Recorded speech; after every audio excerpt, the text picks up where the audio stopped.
We talked about the problem. So we define the problem. It's too expensive.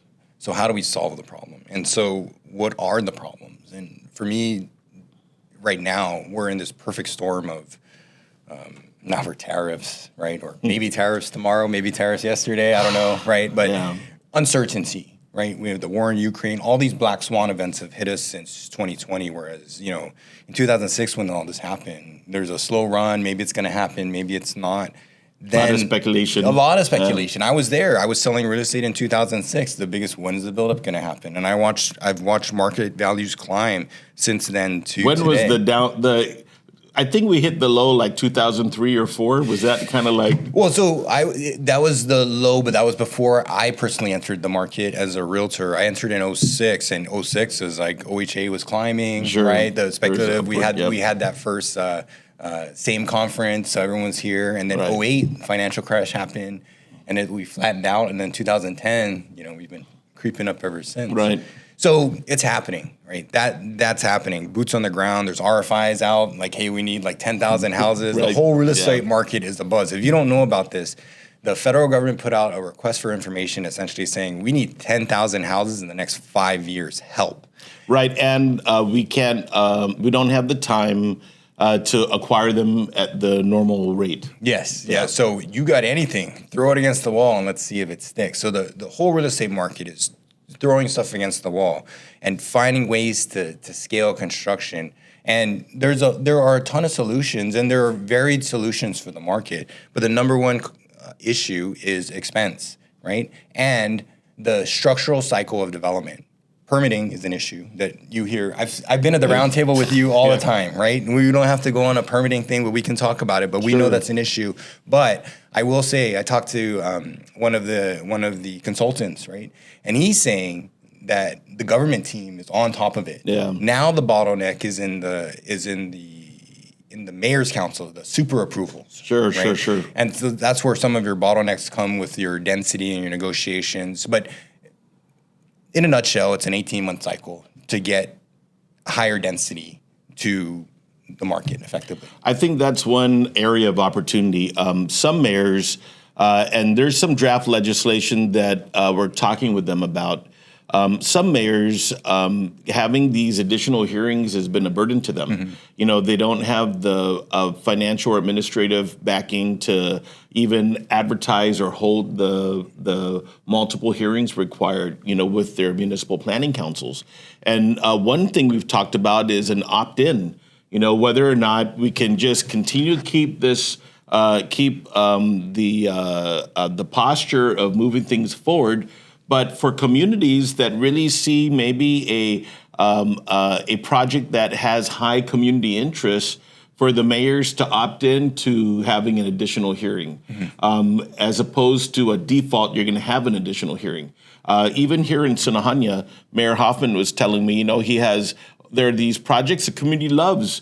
Why does he have to have another hearing for it? Yes. It's just a burden. And so that's one area in terms of the Guam Land Use Commission process. I think there could be some reform heading our way. We're going to do a bit more consultation with the mayors and figure out what the language is. But and of course, some of the southern mayors have bigger concerns, right? We've seen that evidence in some of the higher volume construction, right? And that's a fair point. But I think that's one area that that there could be some opportunity. The other thing I think is government land. Mm-hmm. I think that the Chamorro Land Trust Commission has had a lot of challenges meeting what the expectations everybody has made or has for that program.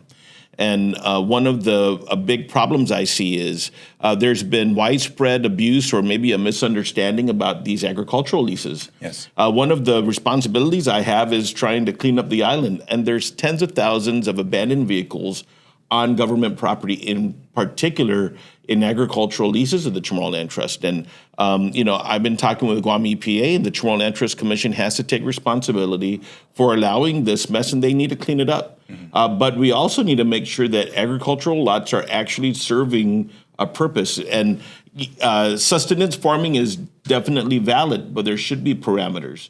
Even some federal authorities have been expressing concern about the hazards these things have, including on the waterlands, right? So that's one side. But on the residential side, there's some improvements I've seen in the last year with legislation that allows the Chamorro Land Trust to go into weighting the ability of the residential leaseholder to borrow and be able to utilize that to establish some subdivisions. To develop. But they need to be very open, and they need to be able to identify private sector partners that are going to help with the delivery of infrastructure, and then come up with the financing mechanism to get people into construction. So that's for, but remember, Chamorro Land Trust Residential, that's only for a certain part of the population that, maybe had the foresight in the 90s to be in line. There really wasn't. Yes. It's kind of, there wasn't of any other parameter other than that, right? Thanks, Mom.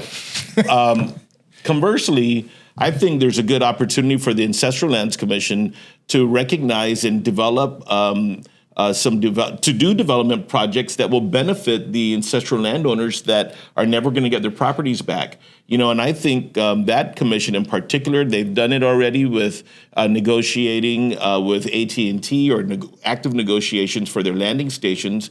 They need to be able to pivot into residential and maybe even mixed use development that is going to benefit, the groups that we need housing. But have a revenue stream that would help with their mission and mandate. And I'm talking about lands that have no ownership. The Ancestral Lands Commission got all the crown lands of the government, which means that there wasn't any family or private landowner individual that owned that property. So why not, help participate in solving the problem? And then also, kind of meet their mission. I gotta move that, but I feel that there is some protection. People are scared, I think, to make the first move. People are distrustful sometimes, and we got to move on beyond that because we're at this point where there's action, and we have all of these construction companies on island competing for projects.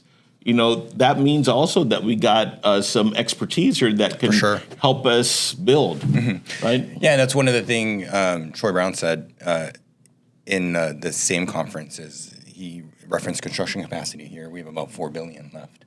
So not to say that couldn't be mobilized for the solution, but it's infrastructure really. In a nutshell, infrastructure in terms of getting to the place where I can get the density that I need to do the project, and then infrastructure in terms of I'm going to have to carry this for, again, the construction cycle is permitting, and then I have to build the thing in phases. And the other thing, too, is we're also kind of like people don't realize, even in the private sector, right, and about this, on the environmental engineering side, there's a lot of work right now. Yes. And timelines there's a lot of timelines that are a little bit longer than people anticipated because of this pressure. That being said, there's also a lot of opportunity for a lot of the Chamorro and Guamanian expats that are living in the States that do this kind of stuff to come back and work on Guam, right? There's so many different things. But you're pushing self-certification as a solution for that. I am. So, the government, we credential engineers and architects. So why wouldn't we be able to establish parameter and guarantee that the work they're certifying on is valid, and let's embrace it. And if there's a problem, then we pull their license, right? It's kind of like, why are we going to license them? We shouldn't be licensing shoddy operations. So what I'm proud of it is we started doing this already. Public Works with Vince Areola has already started piloting self-certification. And I think what's left is coming up with the parameters for automatic self-certification projects, right? And to be honest with big construction projects, there is already some self-certification because we have to engage with the engineering firms and do a lot of focus there. But I think that's one area in the reforms that I've been leading that I'm happy about, and I see more progress coming forward on that side. No, and I think that's key because we have key positions in the government now that are aging out. And so you're going to need that self-certification apparatus to continue moving, because if, the chief surveyor goes away, we're going to be in big trouble. That's actually a real issue, as you know. Yes, That's I know. a real issue.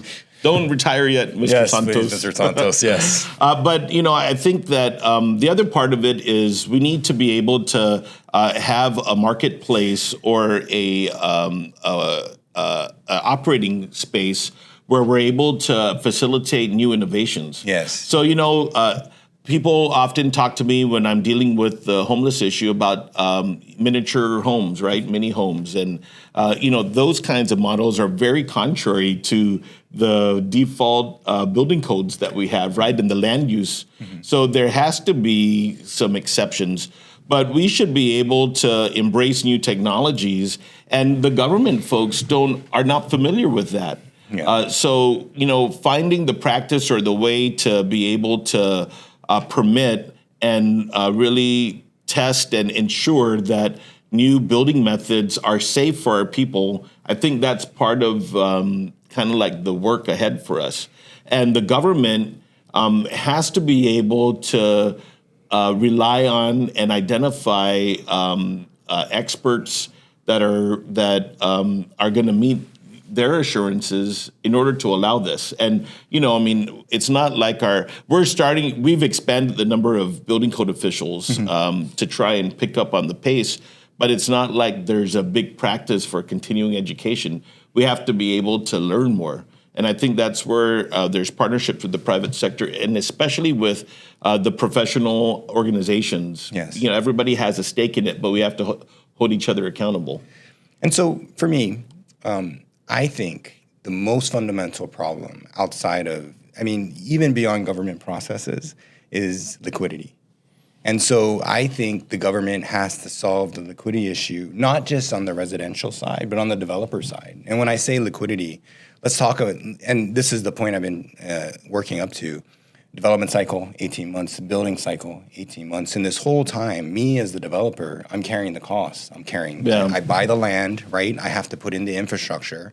I have to put in all the infrastructure for everything before I build the first house. And so then I have to sell 116 houses within a period of time because of the interest you're paying. And then I'm in a market where the interest rate's 7.5%, right? Where the total housing expense is $2,000, but my monthly mortgage payment for median price home, which is a 3-bedroom, 2-bath, $465, right? That's about $3,200 a month, $1,200 over before I hit utilities. That math doesn't work at all. So how do I get into that? Well, you have a lot of great programs, but again, we can't put the inventory in front of them fast enough, and we can't build it fast enough in that development cycle. So we have to make it affordable for developers to bring inventory to the market in our current structure, with the government processes that we have, with the financing process that we have. And so we have opportunities for that in steel and rapid build and 3D and precast. Right. Those technologies, precast has been around since forever, right? They're building houses behind the fence. Right. You can have a house up in 25 weeks. Well, actually, I was in San Antonio for a military conference, and they're building base housing in 3D printing, right? Yeah. So, there's some innovations. There's a couple things. A lot of people in construction, some developers know about this, but bonding capacity. Yes. Sometimes even government projects, we have a limited number of construction companies participating because of the bonding requirement. And bonding requirements for the general public is an assurance that if something goes awry with the construction project, there's going to be a financial incentive or an opportunity to cure, or to correct anything that happened, right, at the risk of the developer. But it's hard to get bonding capacity. And sometimes construction companies, when they have multiple projects going on, they already hit their cap, even though their production can still be more. Sure. So I think that's one area that I've been talking with Gita about is how can we bridge the gap for bonding for contractors so that we can have more construction firms come to the table and expand the volume and competition to help with the price point. Sure. That's one. The second part, I think, is the BPT discussion is a bit more complicated than just move it from 5 to 4 or 4 to 3. And that's because And I think it's a good conversation to have right now because we're in the best financial position to have it. I've been talking about, and I've mentioned this to members of the legislature from the other side, I think we agree on what should the cost of the government be. And I'd like to see more of, if there's going to be $40 or $50 million above what we agree the government should cost, should we lower the tax or should we focus the revenue to focused rebates or programs that are meant to kind of help everybody, So if it's going to be on providing some bridges for people that need down payments for a home that's going to go back into the economy, I think that's something that should be discussed. Being very precise about what we're not going to tax, Yes. medicine, right? Or medical services, especially if they're for the population at risk the most, right? We proposed that in the governor's State of the Island address. That's one thing. But the other thing is if there are businesses, and I would probably look at the businesses in tourism because they're the ones that are having the pinch, right? It's not the construction companies are not having the pinch, or engineering companies or supply stores, right? Right. But it is it's over at tourism, and we have this reality where we have an economy that has been rapidly transforming, right? So is it going to be to kind of bolster and make improvements in what we need to safeguard, right? Construction's great right now, but we're going towards the peak of construction. Sure. After it's done, it's not like the military economy is going to be done. We're going to be operating bases. There's still going to be additional revenue and jobs, but on the tourism side, we can make investments in ourselves and also try and figure out how to grow those businesses. So, the BPT discussion, right? And I know that I've been reading. There's going to be a hearing, I think, in the next few days, maybe today, about that. I think everybody needs to come together to figure out what the best opportunity is to utilize the revenues that we have. Yes. We have, in our administration, for the first time, we were able to provide general fund assistance, in addition to the federal assistance, to businesses for the first time ever, and to individuals. We spent more than $80 million, I think, subsidizing power rates for ratepayers. So we're in a good place to be able to pivot and see how we can roll over the revenue and lift other sectors of the economy, or the home buyer, or even the small business owner that wants brick and mortar to try and improve themselves. Right. That's part of, I think, that's a vision for getting the economy to be able to be even more resilient than what it is right now. No, and I get it, but from the real estate perspective, really, the access to competitive financing is a challenge for a developer because of the sums involved and because of the carry and because of the market cycle here. So if the government could somehow solve that problem with affordable financing, or subsidized financing. I think we have, I think this is, we have a method, or at least we have an agency that can do it. That's Guam Housing Corporation. And I think maybe what we need to do is figure out how to refresh and modernize. It's kind of like we have the legal authority and the legal mechanism already established. But remember, this was established 30, 40 years ago. And so there could be ways. But, I think but the underlying, capital market, right? There's different aspects. Number one, there's the gap with wages and the affordability and the price point. But there's also, I think, can do more on the financial literacy side too, and preparing people to be able to get that credit rating to get the better rate. But we are going through a rough spot, right, with the interest rates. Yeah, this is like that doesn't mean we shouldn't stop what we're doing, but we have a little time to work on ourselves when. I don't know what the hell's going to happen. Oh, sorry. I don't know what's going to happen with the interest rates. We curse on this, Lieutenant Governor. Sorry. We're watching the news. This is real time right now. No, I know. Well, For me, I think what will eventually happen. Well, the USDA directly. I mean, they subsidize that rate down to 1%. That's right. So I mean, there's people now, and that pipeline is open. Although I understand we get treated unfairly relative to Hawaii. True, they suck up the reality. They're sucking up all the money from us. Honestly, right? But we have the impact, right? Yeah. And so the social impact really speaks to me. And like you said, the police blotter. I served on a grand jury, right? I saw all the domestic, abuse cases, violence, and it's just families, generational families living, even unrelated parties just living on top of each other. Like, what good can come from that if you don't have access to safe housing? So that's why I'm in this space, and that's why I'm passionate. And that's why we're having this conversation.